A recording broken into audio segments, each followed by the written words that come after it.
of Sunday, 7th of October. Oh, sorry, no. That was the first encounter. So on Wednesday, 10th of October 1854, Edward Lane's 31st birthday, Isabella was due to depart from Moor Park. She and Edward walked around the grounds. The doctor stopped to talk to another patient and then joined Isabella and her eldest son, Alfred, near the bounding fence. They set out for the wood, she wrote, taking the usual circuit, walking through paths that I had never seen before, of the greatest beauty, reaching the outer pine wood, and finally returning by Swift's cottage and Lower Walk. We talked with the utmost confidence, but somewhat more calmly, Isabella wrote. I entreated him to believe that since my marriage I had never before once in the smallest degree transgressed. He consoled me for what I had done now, and conjured me to forgive myself. He said he had always liked me, and had thought with pity of my being thrown away, as my husband was evidently unsuited to me, and was, as he could plainly see, violent-tempered and unable. Edward reminded Isabella of the vulnerability of his own position. We spoke of his early age, 31, the sweet, unsuspicious character of his wife, rather than pain whom he would cut off his right hand.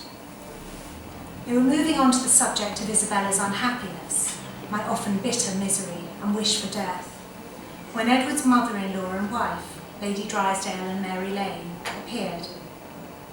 They had come to ask Isabella if she wanted them to book a fly to take her to the railway station.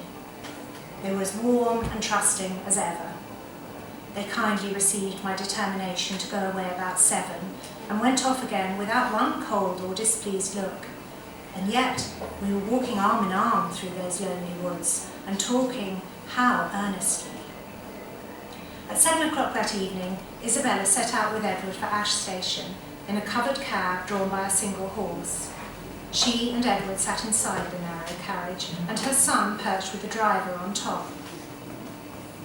I never spent so blessed an hour as the one that followed, wrote Isabella, full of such bliss that I could willingly have died not to wake out of it again. I shall not relate all that passed.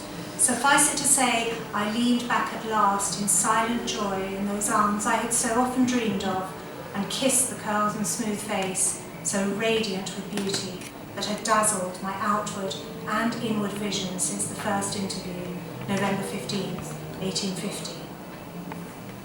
Between kisses, they confided in one another. All former times were adverted to and explained, Isabella wrote. Edward told her that he had hidden his true feelings from prudential motives, and that the suppression had caused him much pain. Isabella reminded him of some lines from the French novel Paul and Virginia that she had read out to the guests at Moor Park, and confessed to having chosen them as a message to him. Edward had always known I had liked him, continued Isabella, but not the full extent of the feeling, and owned it had never been indelicately expressed. This relieved me. Heaven itself could not be more blessed than those moments. While life itself shall endure, their remembrance shall not pass away from a memory charged with much suffering and little bliss. How gentle, how gentlemanly he was, how little selfish. Though Isabella painted a romantic, tender scene, the setting was distinctly louche. The late 18th century guide to prostitution, Harris's list of Covent Garden ladies, or a man of pleasure's calendar for the year, recommended coaches for illicit trysts. The undulating motion of the coach, with the pretty little occasional jolts, contribute greatly to enhance the pleasure of the critical moment, if all matters are rightly placed. By 1838, reported the Crim-Con Gazette, the London Hackney Cab Commissioners were so disturbed by the immorality conducted in their vehicles that they proposed to curtail both the pleasure and the privacy by banning coach blinds and coach cushions altogether. Isabella's conduct in the carriage was especially shameless. A child, her son, was sitting on the roof, while she and Edward Lane whispered and touched inside.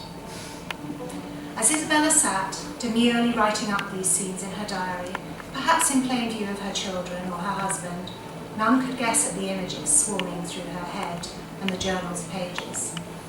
By recording her encounters in her secret book, she recreated the thrill of transgression, of pleasures sharpened by the danger of discovery. Wonderful.